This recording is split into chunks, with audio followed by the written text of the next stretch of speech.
Omissão é não fazer aquilo que de forma concreta estava constitucionalmente obrigado a fazer. Vou fazer um paralelo com o direito penal, embora não seja bom estudar controle de constitucionalidade e fazer um paralelo com o direito infraconstitucional. Mas aqui cabe. No direito penal não tem a conduta.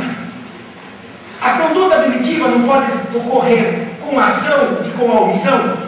Homicídio, omissão de socorro, é mais ou menos essa mesma ideia.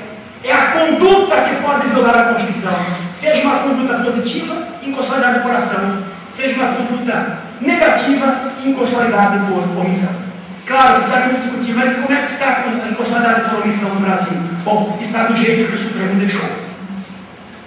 Tanto ela quanto o mandato de junção. Essa é uma discussão que até podemos fazer. Mas há ainda a possibilidade da inconstitucionalidade originária e superveniente. É importante isso. Inconstitucionalidade originária, na origem, no nascedouro. Quase todas as inconstitucionalidades são originárias. Mais de 99,5%, vejam o dado, mais do que isso, é inconstitucionalidade originária. O que é isso? Quando publicou-se a lei ou o ato normativo, ele contraria a Constituição vigente naquele momento. Óbvio que você vai dizer, mas só pode contrariar a Constituição vigente hoje. Publicou o ato no Diário Oficial hoje de manhã. Contrariou qual Constituição? Só pode ser essa, a vigente. Sim, é verdade. Mas é que nós precisamos fazer a dicotomia para compreender o que é uma inconstitucionalidade superveniente, que é o contrário disso. Então, a inconstitucionalidade originária é uma inconstitucionalidade no nascedouro do ato normativo, no nascedouro da lei. Publicou, violou a Constituição vigente naquele momento. Mas pode haver também uma inconstitucionalidade superveniente. Superveniente, vem depois. Quando o ato normativo é publicado, ele é constitucional. A lei é constitucional. Mas depois fica inconstitucional, então inconstitucionalidade superveniente. Eu tenho que exemplificar para mostrar isso. Há 3 hipóteses da ocorrência de uma inconstitucionalidade superveniente. Em primeiro lugar, quando uma Constituição é substituída por outra. Imagine uma lei de 1980 que estava de acordo com a Constituição de 67. Mas em 88 esse dispositivo da Constituição anterior não foi mais contemplado, foi revogado. Essa lei contraria a nova Constituição. Era constitucional no nascedouro, passou a ser inconstitucional agora. É uma inconstitucionalidade superveniente. Segundo exemplo, que pode ser na mesma Constituição. Não é necessário substituir uma Constituição por outra. A lei está de acordo com a Constituição, com esse artigo aqui da Constituição. Vem uma emenda constitucional e modifica esse artigo aqui, dizendo o contrário. Esta lei que estava de acordo com esse artigo está em desacordo com o novo artigo, portanto, uma inconstitucionalidade superveniente veio depois. E uma terceira hipótese de inconstitucionalidade superveniente, um pouco mais complexa, mas do ponto de vista teórico absolutamente possível. E eu tenho que tentar exemplificar, embora reconheça que não seja tão simples como as hipóteses anteriores. A inconstitucionalidade superveniente também ocorre quando se muda o sentido da norma constitucional sem mudar o texto. Eu dei 2 exemplos em que muda o texto. Um, muda uma Constituição por outro. Segundo, uma emenda constitucional altera o texto. Estou dando um exemplo agora em que não muda nada no texto da Constituição. E a norma que era constitucional passou a ser inconstitucional. Como isso ocorre? Vou tentar explicar, mas como disse, é uma questão um pouco mais complexa. Temos uma norma constitucional cuja interpretação é nesse sentido. E temos um artigo de uma lei ordinária cuja interpretação também é nesse sentido. Então a norma ordinária está de acordo com a Constituição. Não está? O Supremo Tribunal Federal muda o entendimento da norma constitucional que sempre foi interpretada por aqui. Agora essa norma constitucional é interpretada nesse sentido. A norma ordinária que é interpretada nesse sentido está contrariando a nova interpretação da mesma norma constitucional. Passou a ser inconstitucional. Ou seja, não mudou o texto da norma constitucional, mudou o sentido da norma constitucional. Essa inconstitucionalidade superveniente, que veio depois, ela nasce em razão de uma nova interpretação do mesmo texto da Constituição. Então, passa a ser importante distinguirmos inconstitucionalidade originária e superveniente. Uma última espécie de inconstitucionalidade, depois passarei para o modelo de controle.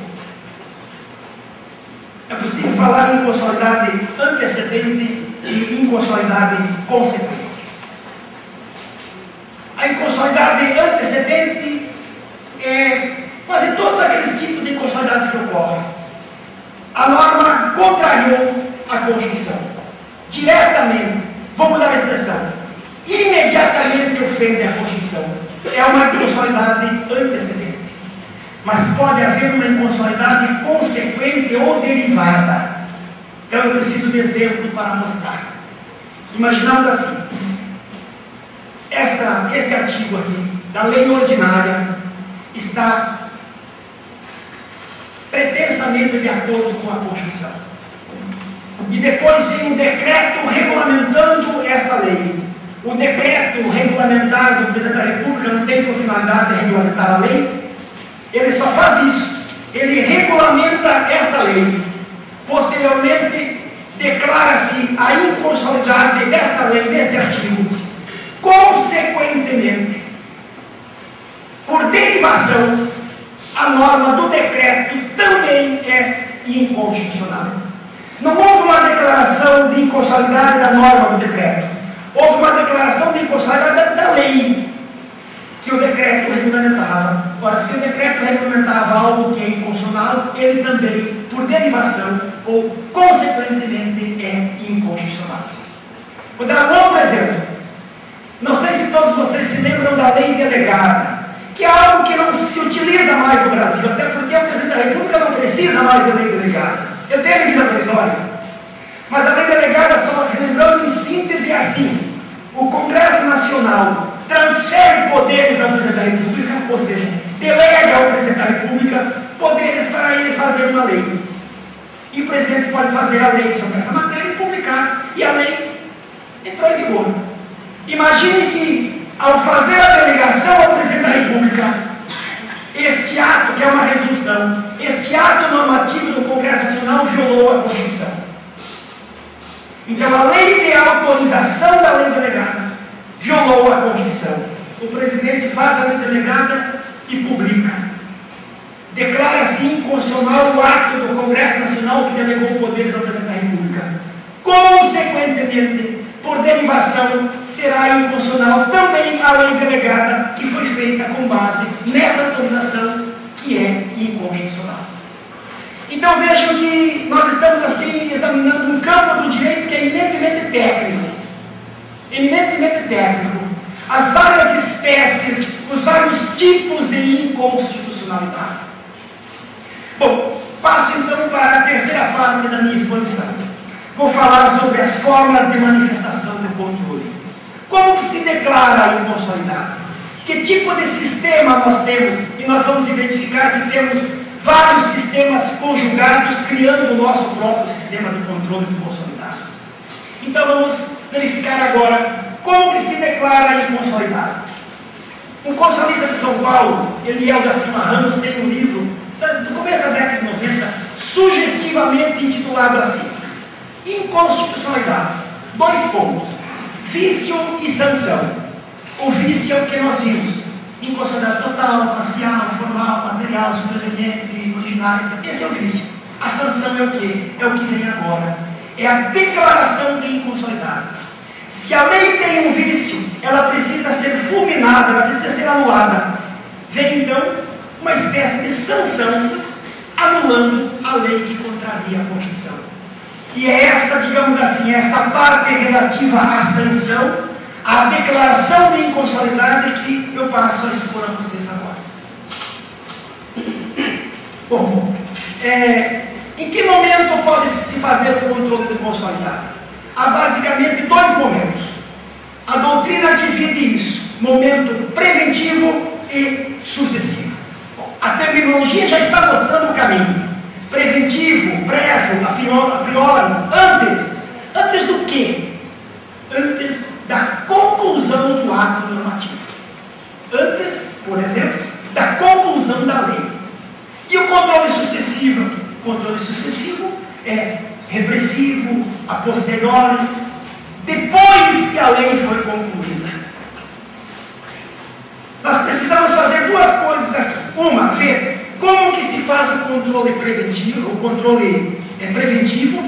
e qual é o momento do nascimento da lei. Isso é fundamental para saber até onde vai o controle político e a partir de que momento começa o controle jurisdicional, que é o controle sucessivo.